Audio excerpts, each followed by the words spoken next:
The reading this morning is from the prophet Habakkuk, reading from 2:1-3.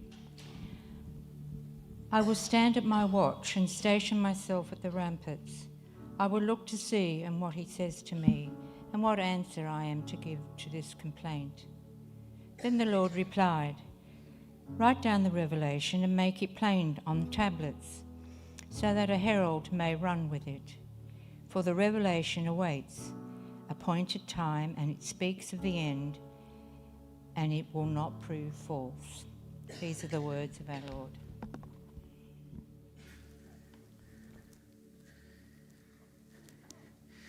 Thanks, Kadri. Well, we are walking through the book of Habakkuk, which is an Old Testament prophet.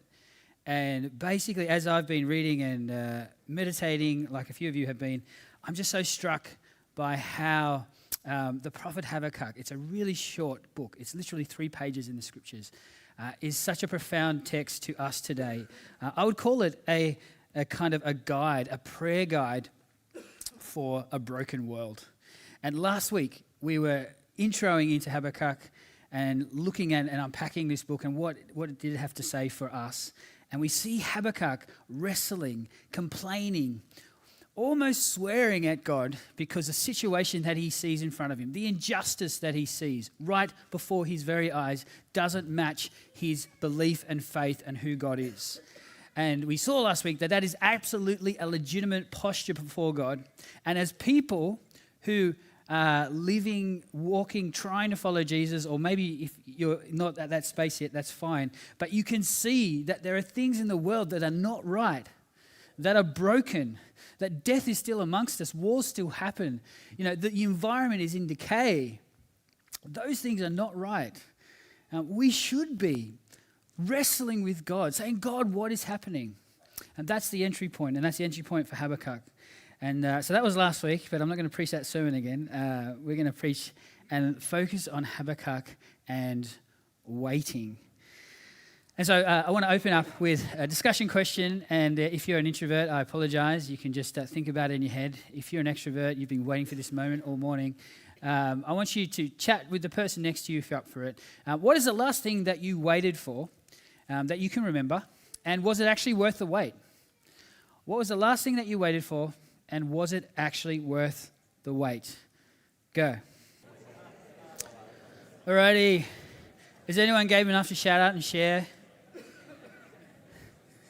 All the people under the age of 35 start to shrivel in this. Is he actually asking that? Is anyone is anyone waiting for anything interesting? Oh, yeah. I had to wait for Rose, and yes, it was worth it. Brownie points for you, Andrew. Very good. Anybody else? The job application. Job application. Did you get the job? You didn't get a job. Oh. So what wasn't worth the wait? Yeah. But it was an answer. It was an answer. Yeah, absolutely. Nice. Anyone else? One more. Waiting for answered prayers. Still waiting. Join the club. We're waiting. We're waiting with Habakkuk. My experience of waiting was, my most recent one was when we were away last week, and we were up at Hat Head National Park, which is absolutely gorgeous, an amazing place, by the way. And we were kind of walking, doing some bushwalks around the headland, and we saw so much wildlife. It was amazing. When you get into an elevated level and you can see over the ocean, you can see so many things. We saw, a shark swimming past. We saw a handful of dolphins. And then we saw a group of whales as we got to the headland, and that's the kind of view that we could see, and Joe took that photo. And our kids, they're patient sometimes, maybe when they're sleeping, but we're like, there's some whales out there. There's at least 12 of them, out there. And Joe and I have seen a few whales before. I'm sure you have as well. And they're like, they're not out there. They're not out there. Let's just watch and wait. It'll come. Just keep watching. And it was like such like a struggle to get them just to stay and look out. And then after about 10 to 15 minutes, they finally saw, some breaches of the whales coming up. And we waited even longer and longer, and the kids became more captivated with it. So it went from being just going, oh, Mum and Dad, you're forcing me to do this stupid nature thing that I don't want to do. I just want to go in and swim. to like them being absolutely mesmerized. And we actually got to we would hear the calls of the whales, like in terms of the valley. Yeah, I've never heard that before. We heard it twice. The first time I was like, did we actually hear that? Has that even happened? I was trying to like Google on my phone, can you actually hear whale calls outside? But there was no reception. And then we heard it again. We heard it again, right? And so it was absolutely a profound moment. And our kids were mesmerized, and we had to actually pull them away. Right? We're all waiting for stuff, waiting for a diagnosis, waiting for a job, waiting for answered prayers, waiting for so many different things. And I was drawn to Dr. Seuss's famous book, All the Places You Go, and The Waiting Place. Do you remember that? I always said to myself I'd never be a preacher that reads kids' books while preaching, but here we are.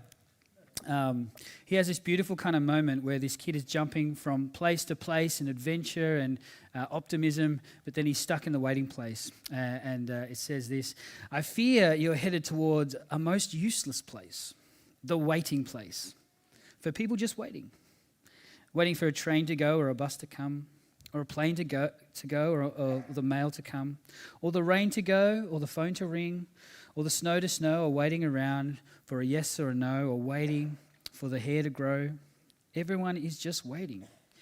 Waiting for the fish to bite, waiting for the wind to fly a kite, waiting around for Friday night, perhaps waiting for Uncle Jake, or a pot to boil, or a bed to break, or a string of pearls, or a pair of pants, or a ring of curls, or another chance. Everyone is just waiting. No, that's not for you. Somehow you'll escape all the waiting and staying. You'll find the bright places where boom bands are playing. It's beautiful and poetic, right? I know many of us may have read that to our kids or had them read to us. But there's this underlying kind of assumption that waiting is bad. Waiting's a negative, right? Waiting is a waste of time. You know, time is money. And it's kind of an insight to the kind of the world we live in and the kind of culture and air that we breathe. We want to be productive with our time. We want to do the best with our time. In fact, when you think about time, you know, we talk about time like we talk about money, don't we? We spend time, we manage time, we make time. Right? Can you see kind of this merger of time being used as a commodity for something, for a further end? There's a kind of teleological approach to that. We want to kind of use it to produce something else. And so often when we're stopped to wait, we're frustrated because it's out of our control. I don't know how many times I've been stopped at the train lights crossing there. If you're coming, does anyone live close to town? And the trains always come at like 5 to 9 or 5 minutes before the hour. And it's like a cargo train with like 450 carriages. And, so many times you're stuck there and you're frustrated because you should be somewhere else, but you're not. And it's out of your control and there's nothing you can do. And there's this kind of idea that when we're waiting, when we're forced to wait, we don't have the autonomy and agency that we once had. But friends, we know waiting is part of life. Waiting is part of life. Even when you go down to the cafe and order a coffee and, if there's heaps of people there and the barista's absolutely overwhelmed, and what do we all do? We sit there and wait and we get out our phones and we distract ourselves from waiting. In fact, there's an art form to being distracted, isn't there? In fact, again, my kids, the amount of times they say, we're bored, Dad, we're bored. There's nothing for us to do. And I just remember when I was growing up, actually being bored was kind of a virtue because you actually had to be bored. You had to actually have time to sit in the moment and just be and then just see what happens rather than just impulsively find something to distract us from this moment. And so, friends, I want to put towards you that waiting in our lives today is often seen as a negative, is often seen as a net loss. We want to just jump out of that moment all the time. One of my challenges as I was preparing for this was thinking, like, next time I'm frustrated at the train crossing or even just waiting for my coffee, instead of just going on my phone or raging inside of my head, just to calm myself down, see what's around in the environment, be more present, and thank God for those things. That would be a great thing. Waiting can be a positive thing, and we see this throughout the scriptures and in other areas as well. I've talked about this before in previous teachings, that using the fallow ground in agriculture and farming is a 1,000-year-old ancient practice. And what would happen would be with farmers, instead of planting the seeds and producing a crop, they would actually just till the soil and leave it for a time, leave it for a season, up to 3 months to 3 years sometimes, and the land would just be left fallow. And it would be seemingly like this is a really unproductive use of the land if you're wanting to produce a crop. But actually what's happening is, as the soil and land is left fallow, the soil is actually reconditioning itself, and the qualities and the minerals and all that stuff that I don't know much about, the quality is actually becoming richer and better for future crops.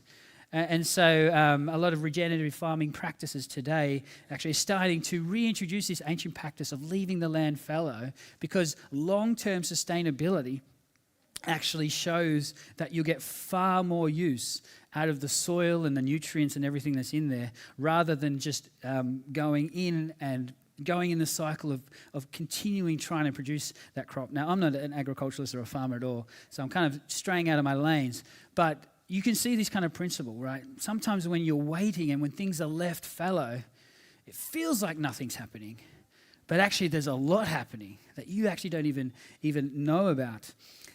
Waiting is part of our Christian tradition. Many of our forefathers and mothers and saints that have gone before us spent many times in solitude, choosing to wait, to seek God out and to find his presence.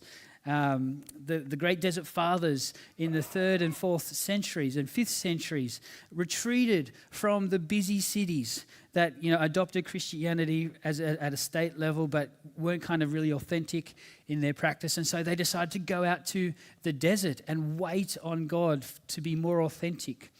We see all through the scriptures people waiting on God. Abram and Sarah, they were promised by God in their 70s that they would bear a child, which sounds borderline miraculous, doesn't it? But had to wait till they were close to 100 years old before that actually happened, right? You look through the Old Testament, almost every single major leader and person in the Old Testament had to wait for a period of time.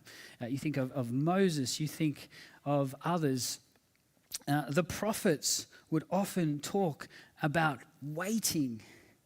That famous verse from the prophet Isaiah, "But those who hope in the Lord will renew their strength. They will soar on wings like eagles. They will run and not go weary. They will walk and not grow faint." The time of the prophets and the time of Habakkuk was a time of waiting on God. Is God going to show up? Because what's happening around us seems very un-God-like. So friends, if you've had to wait, you're in good company. Waiting is part of the human experience, but the question is, are you going to embrace waiting when it comes? Are you going to learn from it? And are we actually going to set aside times where we actually force ourselves to wait on God to see what he has to say? Because when God answers, we've got to be there listening. So as I said earlier, the prophet Habakkuk is unusual in the sense that rather than giving a message from God to the people that he's ministering to, the book of Habakkuk is flipped around, where Habakkuk is actually wrestling with God and saying, God, what is going on? And again, if you weren't here last week, I encourage you to check out our podcast. We do more in-depth discussions on these talks. The 2 podcasts from last week and this week will be out this week because I was on holidays. But just to give you a recap, last week, Habakkuk, situated about 600 years before the time of Jesus, sees what's going on around him and says, we're meant to be the people of God, the people of Judah, the kingdom of Judah, and it's not actually happening. And so he kind of shouts to God and says, how long must we wait What is going on, God? And again, if you read the ancient Hebrew there, it's very emotive language. It's borderline swearing at God. And to Habakkuk's surprise, God responds. And God says to Habakkuk, I am here, Habakkuk. I do have a plan. And just wait, you'll be absolutely amazed because I'm about to do something that you would not even think about, even if I told you. And you realize and you see the injustice around you, but I've got a plan. Actually, I'm going to help raise up the Babylonian Empire, and they're going to actually wipe Israel out. That's my plan. And Habakkuk's like, thanks, God. Good plan, great talk. And he responds again. Habakkuk goes, what are you talking about, God? Aren't you everlasting? Aren't you the rock of integrity? Don't you desire that no one should perish? Aren't you flowing of mercy and goodness? And that's where we're left from last week. And so you see that Habakkuk is actually rightly wrestling with the injustice that he sees right in front of his eyes. But he's not doing it with his own Facebook group or Twitter account or his mates. He's actually directing it to prayer in God. And so last week was actually saying, legitimately having doubts and questions about what we see in front of us, even doubts and questions about God is absolutely human and normal, and it's part of our discipleship. But as we follow Jesus, directing it to God allows us to engage him in that conversation. And so that was the first kind of posture, a posture of questioning and wrestling with God. And today we see a posture of waiting. Habakkuk is waiting on God. And we're going to walk through these 3 verses, no more, and see what we can get out of them. Habakkuk says, I will stand at my watch and station myself on the ramparts. I will look to see what he has to say to me and what answer I am to give to this complaint. You can see the posture of Habakkuk has changed. The problem hasn't changed. In fact, you could argue that the information he's got from God is actually probably worse. But he's gone from complaining and wrestling and doubting and giving that to God, which is legitimate, to now his attention is around waiting on God. He's watching. He's positioning himself, waiting for God to actually speak to him. Now, the ramparts was an Old Testament, ancient Near East thing where cities would have a whole lot of walls around them for security, and at the corner of each of those walls, they would have like a little watchtower, right? So again, you think of like a surf life-saving tower, you know, the one at Nobby's Beach, that's kind of high enough, you look over. And so often guards, soldiers, and prophets would stand on the watchtower and look off onto the horizon to see if anybody was arriving, if there was an army coming or whatever, right? And so Habakkuk here is using this. We don't know if it's actual or just a metaphor, but he's using this idea of positioning himself, rising above and starting to watch and see, waiting before God. And I think there's some beautiful things that we can take from this, right? He's changed his physical environment so he can get a broader picture of what's happening. He's acknowledged that he may not have all the answers, but he's connected with God, the one who does. And so now he's actually starting to wait on him. And he's changed his physical posture.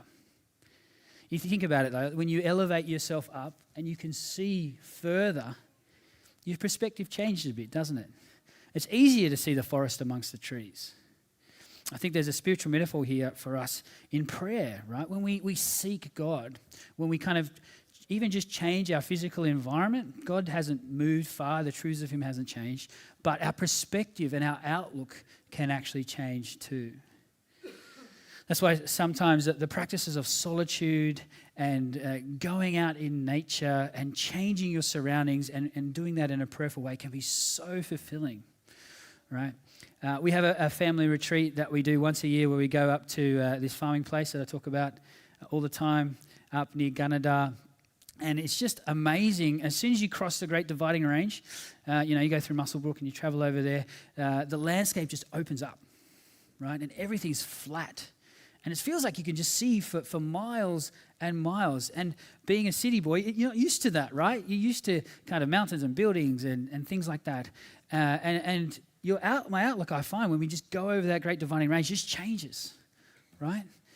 And I love being in a prayerful state in that space because often you get a different insight. So Habakkuk here has decided to change his posture, and he's choosing to watch and be ready.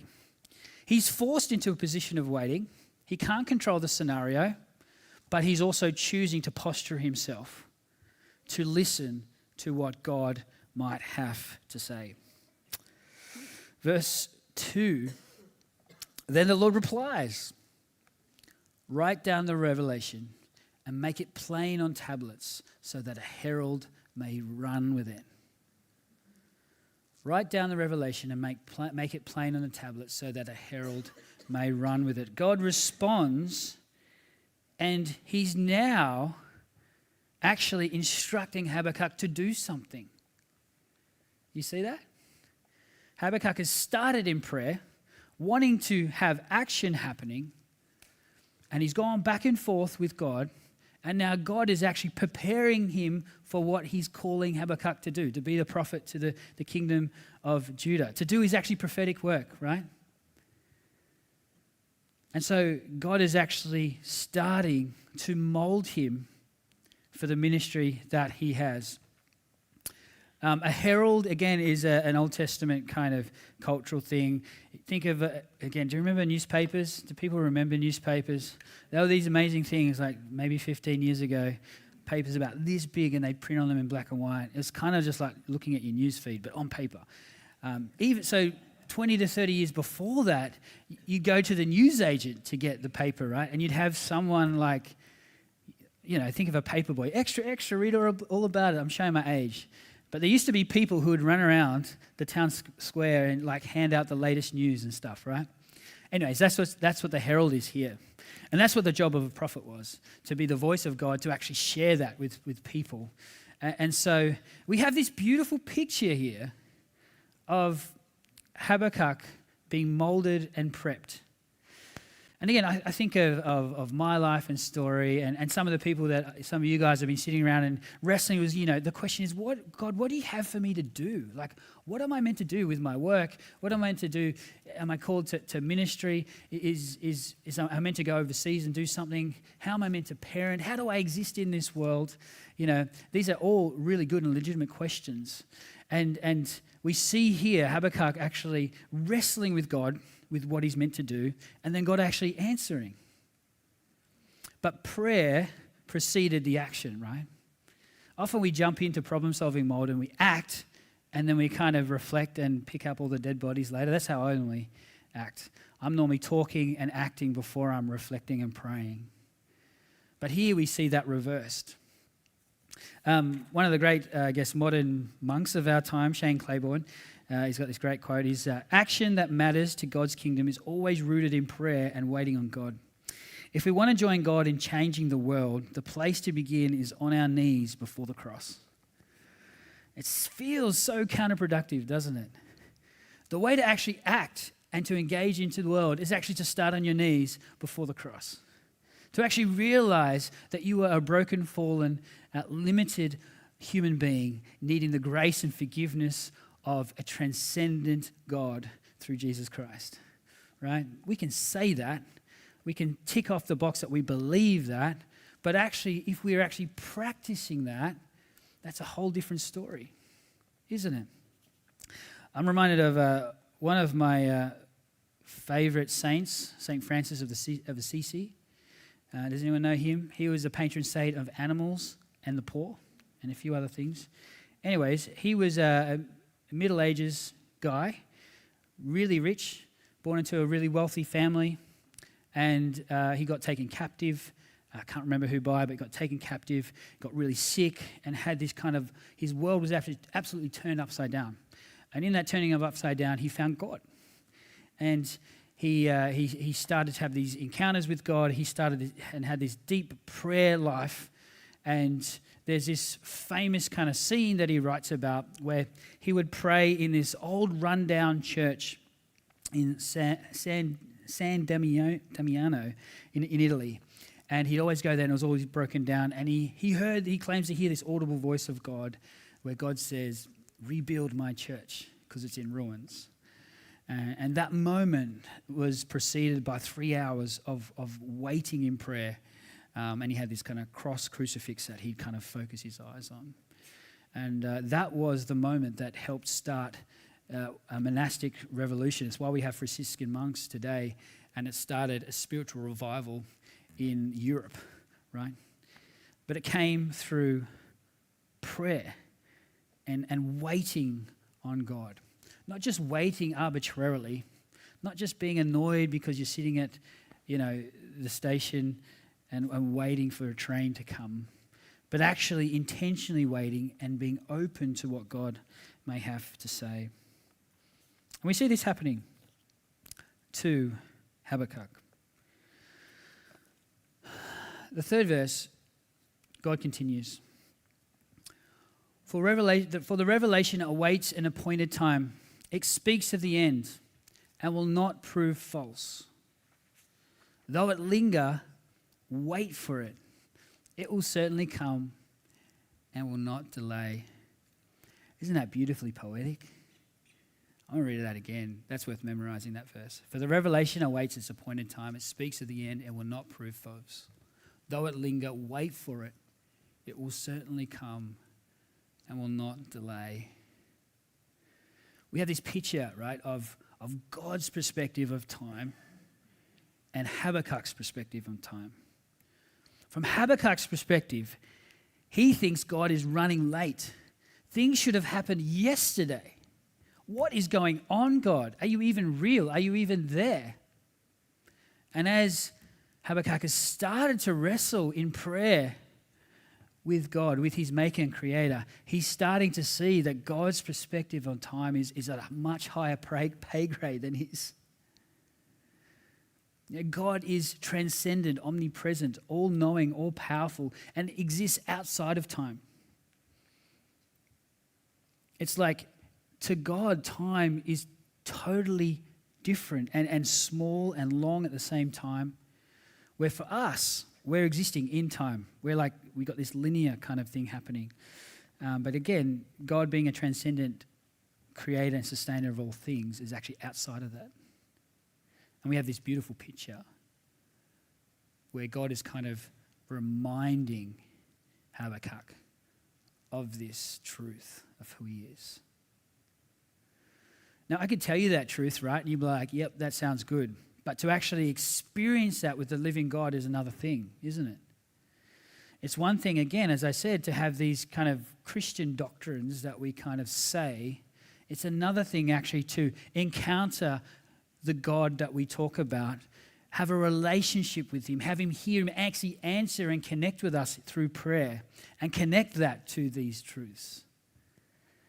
And we see this is actually exactly what is happening with Habakkuk. Habakkuk's relationship with God is starting to deepen. And we see as he waits, he's starting to change. So friends, when we're waiting, actually how we're changing while we're waiting is probably just as important about what we're waiting for, right? When we're waiting on God, is that actually perseverance? It actually starting to change and mold and shape us into connecting with God at a deeper level. As I reflect on this, I'm reminded of Peter's letters when he's writing to first century Christians scattered all across Europe, and they're feeling isolated, they're feeling like exiles in a foreign land. And he reminds them of this very truth. He says in 2 Peter chapter 3, verse 8 and 9, he says, "But do not forget this one thing, dear friends. With the Lord, a day is like 1,000 years, and 1,000 years is like a day. The Lord is not slow in keeping his promise, as some understand slowness. Instead, he is patient with you, not wanting anyone to perish, but everyone to come to repentance. This kind of eternal truth that was true for first century hearers was true for the Old Testament, particularly the nation of Judah and Habakkuk, is also true for us now. I don't know what you're waiting for, but chances are you're waiting for something. Have you turned that waiting into waiting with God? Have you had times where you just need to step out and connect with God intentionally to get his perspective, to wait on him, and wait on him like Habakkuk waited? Most scholars think that the book of Habakkuk took anywhere between 3 to 30 years to write. You can read that in about 8 minutes, 6 minutes if you're fast. But it's not about efficiency here. Efficiency isn't the outcome. It's engaging with the living God in prayer, the one who is eternal above time. Friends, have we created space for that? As Habakkuk is our prayer guide in a broken world, we want to come before God and wrestle with him and share our frustrations and doubts, the things that we see, the things that he sees as well. But then also we need to have times of waiting prayerfully, seeking his perspective. Wrestling with our own salvation. The truth that God entered into time through Jesus, was crucified and rose again for our salvation, wanting everybody to turn back. That's his intention. So what does that mean for you? We're going to have a time of waiting now, funnily enough. So I'm just going to leave some time, maybe 2 to 3 minutes. It's going to feel awkward. Can I encourage you not to dive for your phone, not to look at your clock all the time? But we're going to have 2 to 3 minutes now just waiting on God, whatever that means for you at this stage. If God feels really distant, that's okay. Can I encourage you to bring that to God? If you're figuring out whether God is even real or not, that's okay. I encourage you just to wait and ask God, if you are real, please reveal to yourself to me. Maybe you're waiting for something legitimate. Maybe you've got some legitimate doubts and questions. Bring those to God. Or maybe you've just turned up and go, I didn't even know why I'm here. It's time to wait on God. So we're going to have 2 to 3 minutes to do that. And then the band will lead us through with a closing song.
That brings joy to my heart, just us doing that together.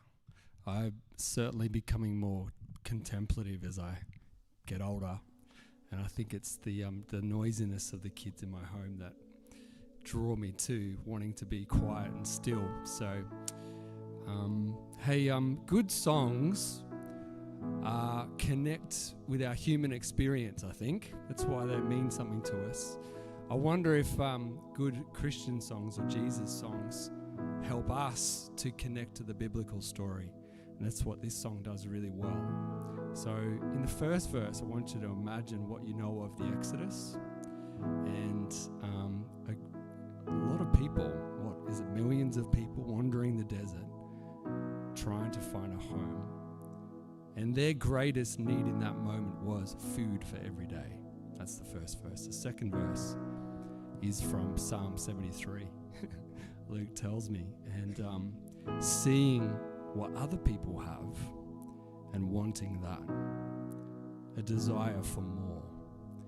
And so this song centers us so beautifully in our human need, what we need, connects it to the biblical story, and I love the outcome of this.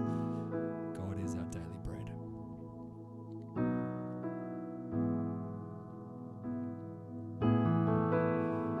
Waking up to manna,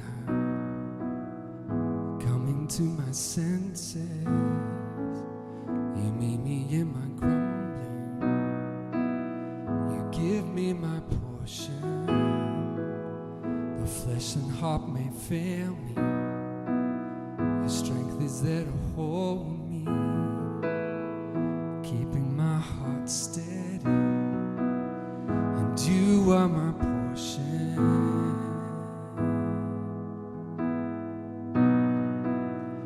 You are my portion.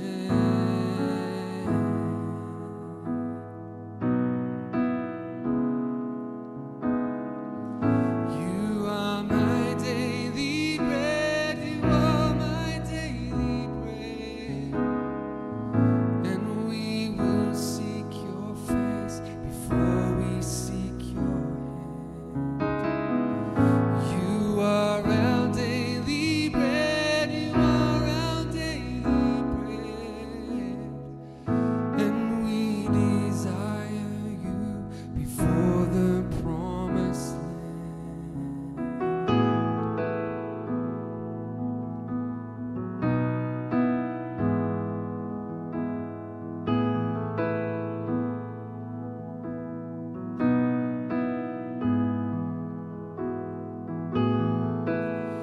Whom am I in heaven? There is none upon earth. There is none beside you.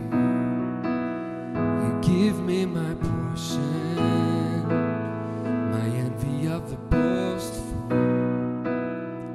Led me to confusion until I realized, Jesus, that you are my portion. Yes, you are. That you are my portion.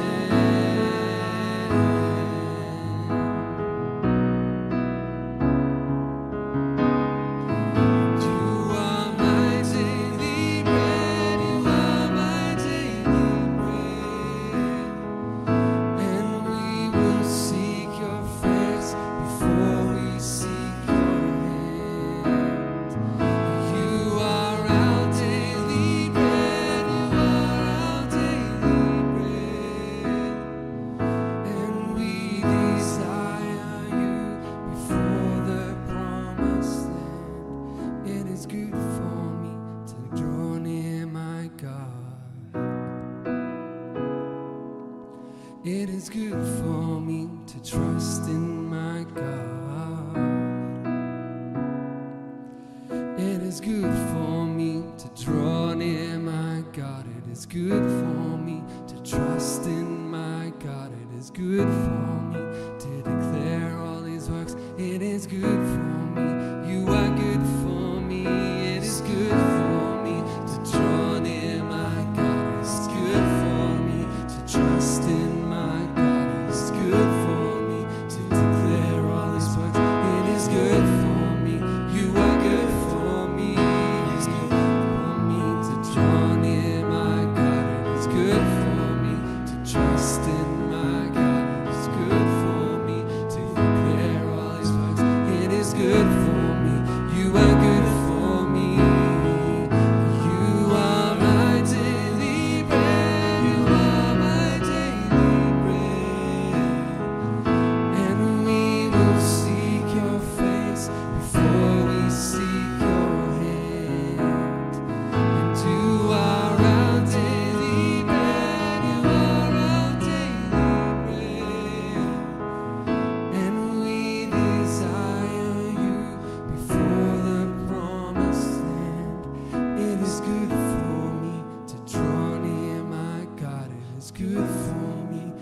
trust in my God. It is good for me to declare all his works. It is good for me. You are good for me. You're so good. Thank you, Jesus.